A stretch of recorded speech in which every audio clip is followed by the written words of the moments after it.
दोस्तों नमस्कार, आदाब, सत श्री अकाल। आप सबका स्वागत है आपके अपने चैनल अर्जुन गुरुकुलम में। कैसे हैं आप सब? परीक्षा की तैयारी जोर शोर से चल रही होगी। मैं भी आप लोगों के लिए कुछ न कुछ रोज़ाना बनाकर लाने की कोशिश कर रहा हूँ। अगर आप लोगों को मेरा ये प्रयास अच्छा लग रहा हो तो इसे लाइक, सब्सक्राइब और फॉरवर्ड करें। बेल आइकन की बटन ज़रूर दबाएं, बेल आइकन, ताकि आप लोगों को सबसे पहले जो मैं वीडियो बनाऊँ वो आप लोगों को मिल सके। आज लेकर आया हूँ समास। ये रह गया था आप लोगों के लिए। मैं एक बात बताना चाहता हूँ कि वीडियो थोड़ा सा लंबा हो सकता है, क्योंकि समाज को समझना पूर्ण रूप से समझें, आधी अधूरी ना समझें। मेरा तो एक ही मकसद होता है कि जो भी समझाऊँ, जो भी आप लोगों से बातचीत करूँ, वो पूरी जानकारी आपको दे सकूँ, है ना? तो वीडियो थोड़ा सा लंबा हो सकता है, ध्यान से सुनिएगा। तो देखते हैं समास। समास क्या है, कितने प्रकार के होते हैं, और हिंदी साहित्य या व्याकरण में समास की क्या स्थिति है, परिभाषा क्या है, कैसे समास जो है वो शब्दों को परिवर्तित कर देता है, उनके अर्थों को बदल देता है ना? तो क्या है समास, इसको समझते हैं। आइए, समास की परिभाषा दो या दो से अधिक शब्दों के मेल से नया शब्द बनाने की प्रक्रिया को समास कहते हैं। दो से अधिक या दो से अधिक शब्दों का मेल, समास की ये पहली प्रक्रिया है। जब दो या दो से अधिक शब्दों से नया एक शब्द बनता है, उसे समास कहते हैं। या दो या दो से अधिक पद जब अपने बीच की विभक्ति को छोड़कर आपस में मिल जाते हैं, तब इसी मेल को समास कहते हैं। विभक्ति को, अपने रूप को छोड़कर, अपने विभक्ति को छोड़कर, जैसे आजीवन, बेदाग, प्रतिवर्ष, घड़ी घड़ी, प्रतिदिन आदि। अब देखते हैं कि समास के कितने भेद हैं, है ना? तो समास के 6 भेद हैं। अव्ययी भाव समास, तत्पुरुष समास, कर्मधारय समास, द्वंद्व समास, द्विगु समास और बहुव्रीहि समास। ठीक है, ये 6 हैं, लेकिन तत्पुरुष जो समास है उसके भी आगे 6 भेद हैं, तो इसको बारीकी से समझने की जरूरत है।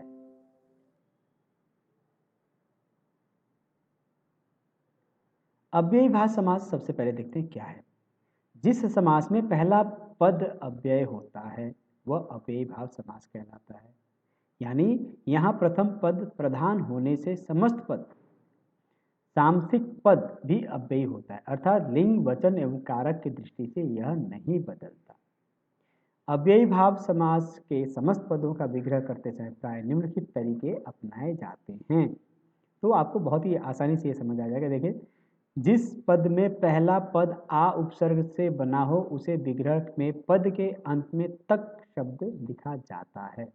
आमरण, आ उपसर्ग है, आप लोगों ने उपसर्ग पढ़ा ही है, तो मरण तक, आजन्म, जन्म तक, आकंठ, कंठ तक, आजीवन, जीवन रहने तक, जीवन भर। तो आ उपसर्ग के साथ बना हो कोई भी, उसमें तक जोड़ देते हैं, अव्ययी भाषा। ठीक है, अव्ययी भाषा। दूसरा उसका नियम क्या है, बे, नी, ना, निर, निस उपसर्ग से बना हो तो उसके विग्रह के अंत में रहित शब्द जोड़ देते हैं, या बिना शब्द लिख देते हैं शुरू में, जैसे बेवजह, बिना वजह से, बेदाग, बिना दाग के, ना समझ, बिना समझ के, ना पसंद, बिना पसंद का, निडर, बिना डर का। ये अव्ययी भाषा। मतलब आप लोग ये मत सोचिएगा कि ये इसके जो तरीके हैं वो अलग अलग हैं, तो आप इसको माने। आप इसको अव्ययी भाव समास ही माने। ठीक है, उसी के ये किस तरह से बनते हैं वो बताया गया है। ठीक है ना? जैसे पहले आपने देखा आ उपसर्ग वाला, तो अगर कहीं आ गया आपकी परीक्षा में कि तो मरण तक, ये अव्ययी भाव समास। ठीक है ना? ये जो है इनको समझने के आसान तरीके। उस तरह से तीसरे तरीके को, अव्ययी भाव समास को अगर समझना हो तो यथा से बने शब्दों का विग्रह पद के अंत में अनुसार शब्द लिखकर, अथवा प्रारंभ में जैसा, जैसी शब्द लिखकर करते, जैसा यथा शक्ति, शक्ति के अनुसार, यथा स्थिति, जैसी स्थिति है। कई बार आपने सुना होगा खबर में कि कोर्ट ने कहा है यथा स्थिति बनाए रखें, मतलब जैसी स्थिति थी उसको वैसा ही रखें। यथोचित, जैसा उचित है। कई बार सुना होगा आपने कि यथोचित आप कीजिए, कि जैसा उचित लगे आपको वो कीजिए। यथाक्रम, जैसा क्रम है। यथार्थ, जैसा अर्थ है वैसा। यथागति, गति के अनुसार। तो ये अव्ययी स्वभाव समाज को समझने के तरीके बता रहा हूं मैं आपको। प्रति उपसर्ग से बने शब्दों का विग्रह करते समय प्रायः मुख्य शब्द को 2 बार लिख देते हैं। मुख्य, प्रतिवर्ष, हर वर्ष, वर्ष वर्ष। प्रतिक्षण, हर क्षण, क्षण क्षण। प्रतिपल, हर पल, पल पल। प्रतिदिन, हर दिन, दिन दिन। तो प्रत्येक, हर एक, एक एक। तो इस तरह से आप अव्ययी भाव समाज को समझ सकते हैं। तो बहुत ही आसान तरीके हैं ये, है ना। आ लगा है उपसर्ग, आ मरण, तो मरण तक, अंत में हम तक शब्द लिख देते हैं। आ जन्म, जन्म तक। आकंठ, कंठ तक। कई बार आपने सुना होगा कि आकंठ खा लिया आज तो मैंने, मतलब भरपेट खा लिया, है ना, गले तक खा लिया, कंठ तक आ गया भोजन। तो ये इसकी पहचान के तरीके। यथाक्रम, जैसा क्रम है। यथार्थ, जैसा अर्थ है। दूसरा समाज है तत्पुरुष समाज। जिस समाज का पहला पद गौण व दूसरा पद प्रधान होता है। इसमें ध्यान रखिएगा, पहला पद जिसका बहुत अर्थ नहीं होता, लेकिन second part of the word वो प्रधान होता है, उसे तत्पुरुष समाज कैसे कहते हैं। इसमें दूसरा पद विशेष्य होता है तथा प्रथम पद उसकी विशेषता प्रकट करता है। ठीक है। कर्ता या संबोधन कारक की विभक्ति चिन्ह को छोड़कर शेष 6 विभक्तियों का सामसिक प्रक्रिया में लोप हो जाता है तथा विग्रह अवस्था में कारक चिन्ह उपस्थित होता है। तत्पुरुष समाज के उदाहरण देखिए।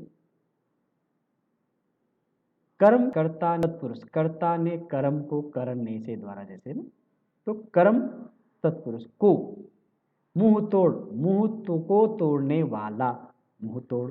नरभक्षी, नरों को भक्षित करने वाला या भक्षित करने वाला। स्वर्ग प्राप्त, स्वर्ग प्राप्त, स्वर्ग को प्राप्त, स्वर्ग प्राप्त। शरणागत, शरण को आया हुआ। फिर करण तत्पुरुष से द्वारा। शोकाकुल, शोक से आकुल। हस्तलिखित, हस्त द्वारा लिखित, हाथ के द्वारा लिखा। रेल यात्रा, रेल द्वारा यात्रा। तुलसीकृत, द्वारा कृत। संप्रदान तत्पुरुष के लिए देखिए, के लिए। गौशाला, गौ के लिए शाला। कारागृह, कारा के लिए गृह। विधानसभा, विधान के लिए सभा। देवालय, देव के लिए आलय, देव के लिए घर, आलय। अपादान तत्पुरुष से पृथक हो रहा है, यहाँ देखिएगा पृथक होना। आंध, अंध से अंध। नेत्रहीन, नेत्र से हीन, से अलग है। राजद्रोह, राजा से द्रोह। पदमुक्त, पद से मुक्त कर देना। संबंध तत्पुरुष का, के की, रारेरी। राज्यसभा, राजा की सभा, राज्यसभा। सेनापति, सेना का पति, प्रमुख। कन्यादान, कन्या का दान। और आमचूर, आम का चूर्ण, ये संबंध बता रहा है। की, का। अधिकरण तत्पुरुष में, पर। कविराज, कवियों का राजा। आत्म केंद्रित, आत्मा पर केंद्रित। काव्य निपुण, काव्य में निपुण। काव्य में कुशल, काव्य में तेज, काव्य में इंटेलिजेंट। वनवास, वनों में वास। जैसे आजकल नवरात्र चल रहे हैं, राम जी के वनवास की बात सब जानते हैं। और विजयदशमी के दिन जो है वो रावण को हराएंगे। और जो फिर आता है क्या, दीपावली। दीपावली के दिन राम अयोध्या लौट कर आए थे वनवास पूर्ण करके, तो उस दिन वहाँ दिए, घी के दिए जलाए गए, तो दिवाली मनाई गई। दशानन पर अभी आएगा आगे आपको वो समास भी। दशानन मतलब रावण, जिसके हैं 10 सिर। दशानन मतलब रावण। अब इन्हीं दिनों विजयदशमी के दिन जो है राम ने रावण पर विजय पाई थी, ठीक है ना। और दीपावली के दिन क्या हुआ था कि भगवान श्री राम चलकर वहां से अयोध्या लौटे थे, उनकी आने की खुशी में घी के दिए जलाए गए, तो दीपावली मनाई गई। दीपों की आली, ठीक है। ऊपर दिए गए कर्म तत्पुरुष से लेकर अधिकरण तत्पुरुष तक दिए गए सभी उदाहरण मुख्य रूप से तत्पुरुष समाज के ही उदाहरण हैं। मतलब इसमें से ये नहीं सोचना कि आप ये जो है ये कारण तत्पुरुष है तो कोई और नहीं, ये तत्पुरुष समास है। पहला अव्ययी, दूसरा तत्पुरुष। ये तत्पुरुष को समझने के तरीके थे। अब देखते हैं तीसरा कर्मधारय समास। कर्मधारय समास, कर्मधारय समास का दूसरा पद प्रधान होता है। ठीक है, इसमें कर्मधारय में दूसरा पद प्रधान होगा और तत्पुरुष में आया, आपने देखा था विग्रह करने पर रूपी शब्द प्रयुक्त होता है। इसमें पहला पद विशेषण, दूसरा पद विशेष्य होता है, अथवा पहला पद उपमेय और दूसरा पद उपमान होता है। कर्मधारय समास में दूसरा पद प्रदान होता है, इस चीज का ध्यान रखिएगा। नीलांबर, नीला है जो अंबर, नीलांबर। महर्षि, महान है जो ऋषि, दूसरा पद इंपॉर्टेंट है, ऋषि। महान है जो ऋषि, महर्षि। नीलांबर, दूसरा पद अंबर मतलब आकाश। नीला है जो अंबर मतलब आकाश। नीलाम अंबर जो शब्द है वो इंपॉर्टेंट है। पुरुषोत्तम, पुरुष है जो उत्तम, उत्तम जो है पुरुष, उत्तम इंपॉर्टेंट है इसमें सेकेंड पार्ट। महाजन, महान है जो जन लोग। चरण कमल, कमल है जो चरण है जो कमल। महापुरुष, महान है जो पुरुष, पुरुष जो सेकेंड पार्ट इसमें महत्वपूर्ण है। ठीक है, तो आप लोग ये देख रहे हैं कि कर्मधारय समास में दूसरा पार्ट इंपॉर्टेंट होता है। ठीक है, महात्मा, महान है जो आत्मा। यहां पे महान इंपॉर्टेंट नहीं है, आत्मा इंपॉर्टेंट। विद्याधन, विद्या रूपी धन, विद्याधन। पूर्णांक, पूर्ण है जो अंक, नंबर, नंबर इंपॉर्टेंट है ना, पूर्णांक तो इंपॉर्टेंट नहीं, नंबर कितने आए वो इंपॉर्टेंट है। लाल टोपी, लाल है जो टोपी, टोपी इंपॉर्टेंट है। कलर तो कौन है, नीला, हरा, पीला कुछ भी हो सकता है, लेकिन टोपी सेकंड पार्ट है। तो कर्मधारय समास में दूसरा पार्ट इंपॉर्टेंट होता है, प्रधान होता है, मुख्य होता है।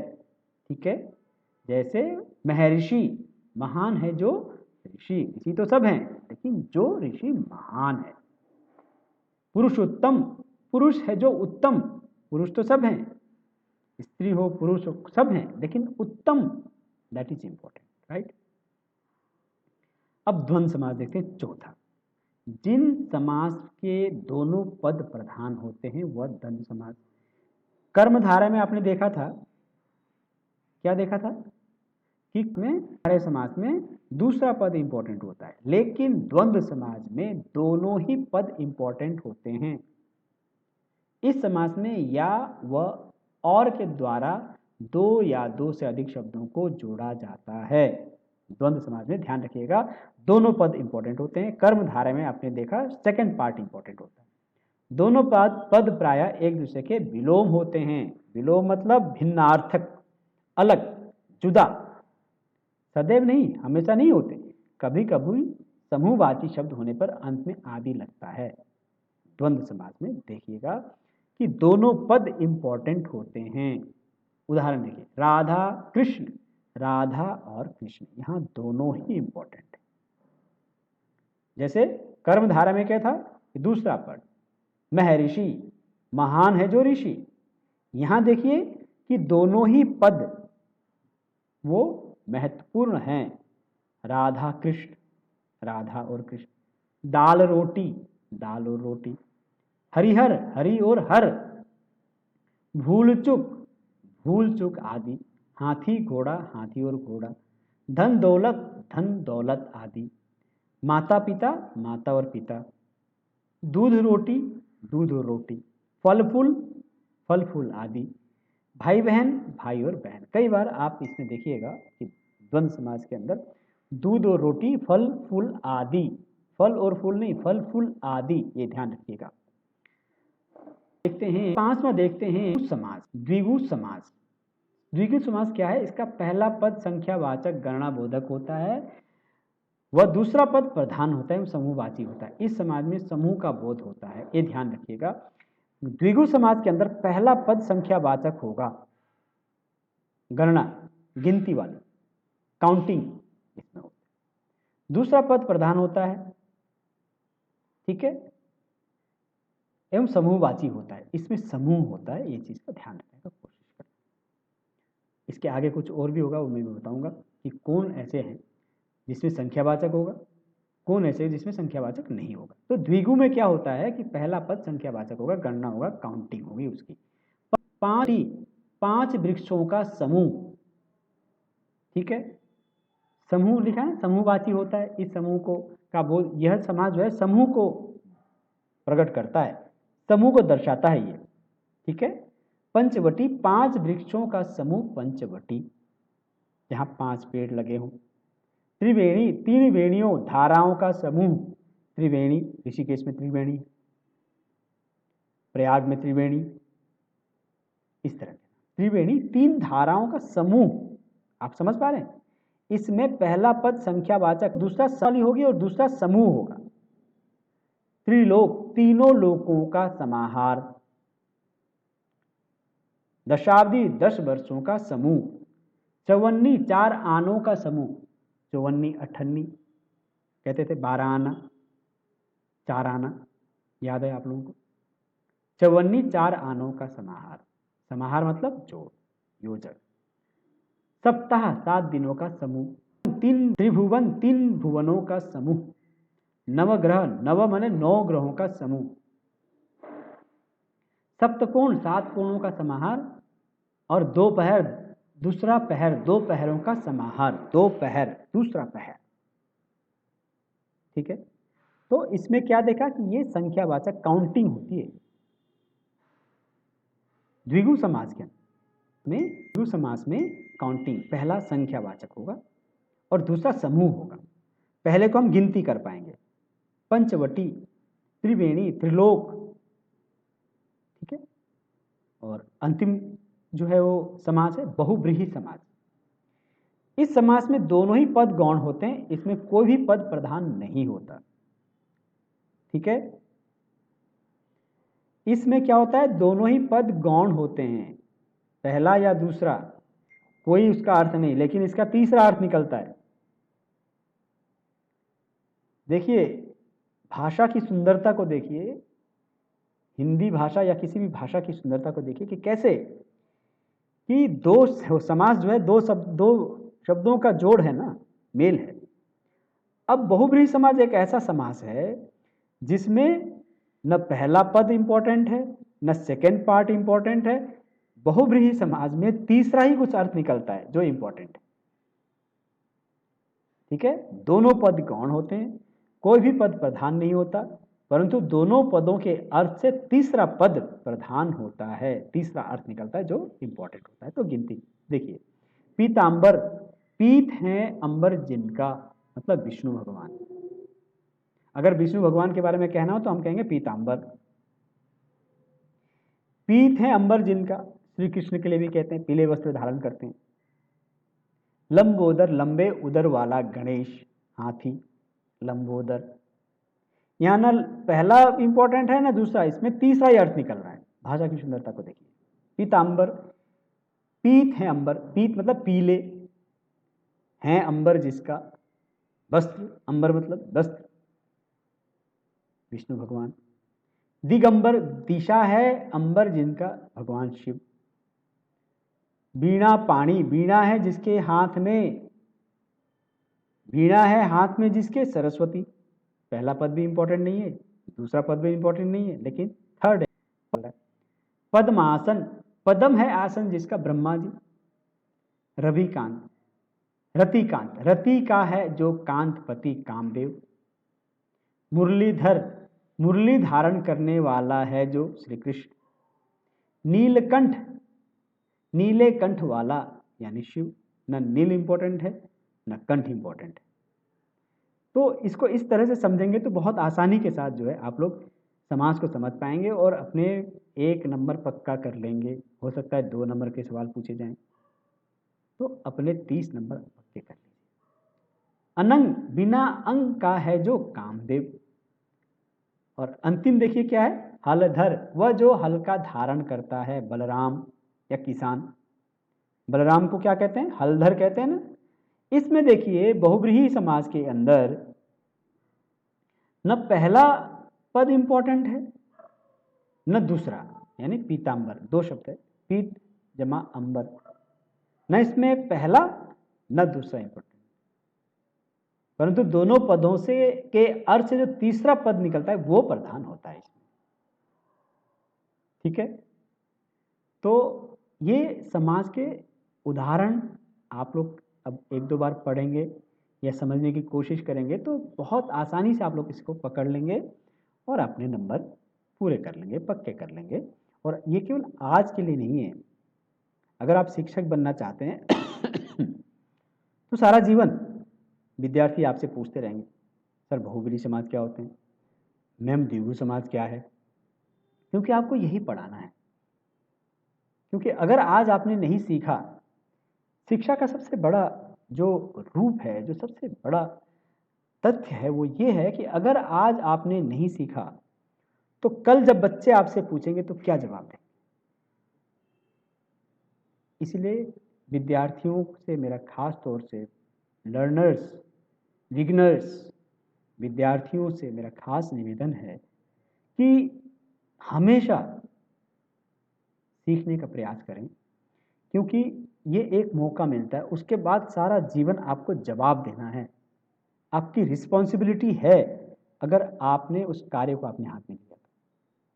इसलिए सबसे महत्वपूर्ण है कि इनको सीखें, इनको जानें, शॉर्टकट ना करें, शॉर्टकट कोई रास्ता नहीं है। बहुत से लोग इसको छोटे रूप में पढ़ाएंगे, 2 मिनट 3 मिनट में भी ख़त्म कर सकते हैं, 4 मिनट 5 मिनट में भी ख़त्म कर सकते हैं, 6 मिनट में भी ख़त्म कर सकते हैं, लेकिन शिक्षा वही है जो ज्ञान पूर्ण रूप से एक दूसरे तक पहुंचाया जाए। अगर आप लोगों को मेरा ये प्रयास अच्छा लग रहा हो तो लाइक, सब्सक्राइब और फॉरवर्ड करें, बेल आइकन जरूर दबाएं ताकि जो भी वीडियो बनाऊं आप लोगों को सबसे पहले। आप लोगों को बहुत बहुत शुभकामनाएं, परीक्षा की बहुत बहुत शुभकामनाएं आप सबको, त्योहारों की भी आपको शुभकामनाएं। अपना ध्यान रखें, स्वस्थ रहें और प्रसन्नचित्त होकर पढ़ते रहें।